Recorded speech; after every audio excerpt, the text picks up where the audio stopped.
Hello everyone, good morning. અત્યારે સવારમાં પહેલાં મેં મારું આખો દિવસમાં મારે જે કામ કરવાનું છે એ લખી લીધું અને પછી વાંચવાનું સ્ટાર્ટ કરી દીધું. પછી કર્યો મેં નાસ્તો પતી ગયો પછી ઘરનું બધું કામ પતાવી દીધું. તો મારે 10 વાગે વાંચવા બેસવાનું હતું, પણ કામ કરતાં લેટ થઈ ગયું અને થોડી વાર હું ફોનમાં પણ મસ્તી હતી એટલે થોડુંક વધારે ડિસ્ટર્બ થઈ ગયું અને અત્યારે 11:15 થયા છે ને હવે હું વાંચવા બેસું છું. અને અત્યારે મારે વાંચવાનું છે એ છે જાહેર વહીવટનું રિવિઝન અને ફોનમાં જ છે, પીડીએફને ફોનમાંથી જ વાંચવાનું છે. તો અત્યારે 11:14 થઈ છે, તો ચાલો હું હવે સ્ટાર્ટ કરું છું.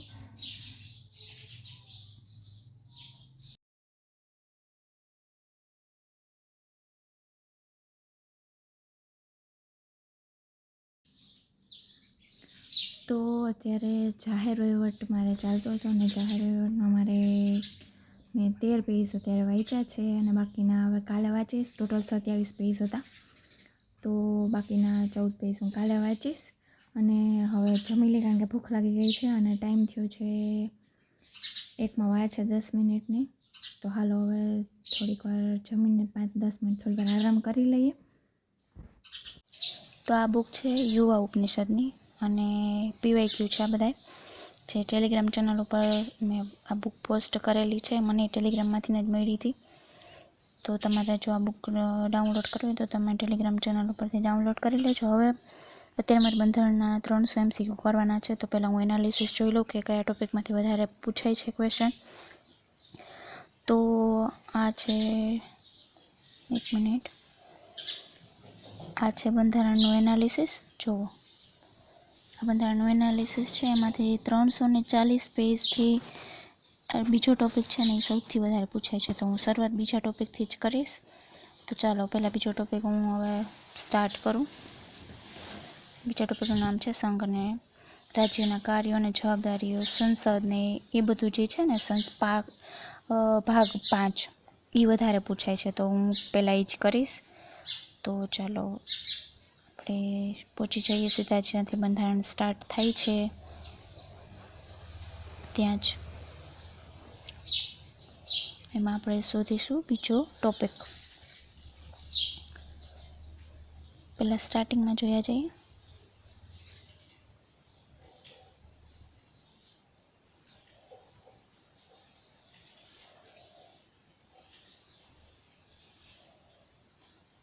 તો આ બીજો ટોપિક છે, અહીંથી સ્ટાર્ટ થાય છે. 340 ક્વેશ્ચન છે, તો 340 પૂરા કરી નાખીશ. જુઓ હું કેમ કરતી જઈશ, પહેલો ક્વેશ્ચન અને એનું આન્સર મને જે લાગે હું આમાં લખતી જઈશ.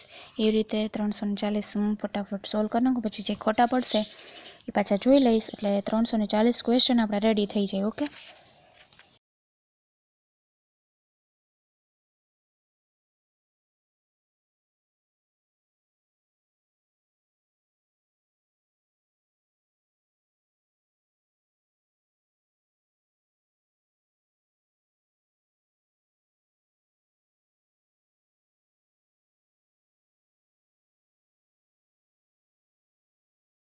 તો અત્યારે 3 વાગી ગયા છે અને MCQ મેં તો આજનો ટાર્ગેટ તો બહુ ઊંચો રાખ્યો હતો, 300 MCQ, પણ આટલા જ થયા. હવે ગણી ગાંઠિયા 50 MCQ તો માંડ હશે, એટલા જ થયા છે, પણ કાંઈ વાંધો નહીં. હાલો, આટલા ઘણા. હવે આપણે મેન્સની પ્રેક્ટિસ કરશી. તો મેન્સની પ્રેક્ટિસ કરી પહેલાં મને ભૂખ લાગી ગઈ, તો મારે થોડોક નાસ્તો કરવો પડ્યો અને નાસ્તામાં મેં બનાવ્યું સૂપ. તો અહીંયા હું મસ્ત સૂપ બનાવું છું, જેમાં મારે બનાવવા જેવું તો કાંઈ હોતું નથી, ખાલી એક પડીકી નાખો બની જાય.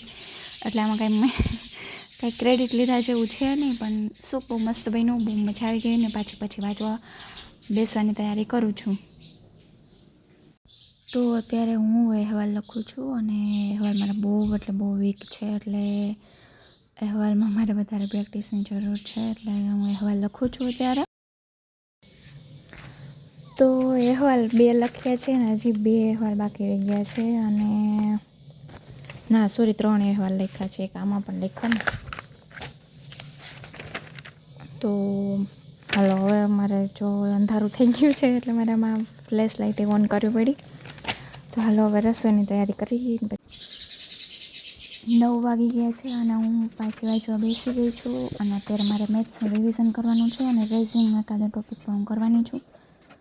તો આજનો રિઝનિંગનો ટોપિક રહેશે કટિંગ ફોલ્ડિંગવાળો ટોપિક, અને મેથ્સમાં મારે આજના રિવિઝનનો ટોપિક રહેશે પહેલો ટોપિક મિશ્રણ આધારિત, જે મારો બહુ વીક છે, એટલે એનું રિવિઝન કરવાની જરૂર છે. કારણ કે મેં જ્યારે એ ટોપિક કમ્પ્લીટ કર્યો પછી મેં એનું રિવિઝન કર્યું જ નથી, એટલે એ ટોપિક સામે આવે તો મને કાંઈ સમજાતું નથી એમાં, એટલે એ ટોપિક આજે કમ્પ્લીટ કરી નાખું. તો રિઝનિંગનો ટોપિક કમ્પ્લીટ થઈ ગયું છે. લેવલ 1, લેવલ 2 અને લેવલ 3 ત્રણેય લેવલ થઈ ગયા છે. કારણ કે આમ બધો કાંઈ ટફ ટોપિક હતો નહીં જેટલો હું વિચારતી હતી. તો બસ આ ટોપિક મેં ટીક પણ કરી નાખ્યું. પછી એક નાની એવી ટેસ્ટ આપવાનું મેં વિચાર્યું, પણ પછી બહુ લેટ થઈ ગયું તો ટેસ્ટ એને અધૂરી છોડી અને સૂઈ ગઈ. કારણ કે 12 તો વાગી ગયા હતા, માથે 15 મિનિટ જેવું પણ થઈ ગયું હતું. તો પછી મેં સ્કીપ કરી દીધું, એટલે કે અધૂરી ટેસ્ટ પાછા નેક્સ્ટ ડે એટલે કે આજે હું કરીશ. તો આ છે આખા દિવસનું મારું ટાઈમ ટેબલમાંથી જે વસ્તુ થઈ ગઈ છે અને જે વસ્તુ બાકી રહી ગઈ છે, અથવા તો એવું કંઈક નકારાત્મક રહી ગયું હોય, બધું મેં લખી લીધું છે. ને તો તમને જો વિડીયો ગમ્યો હોય તો વિડીયોને લાઈક કરજો, ચેનલને સબસ્ક્રાઈબ કરજો. Thank you for watching.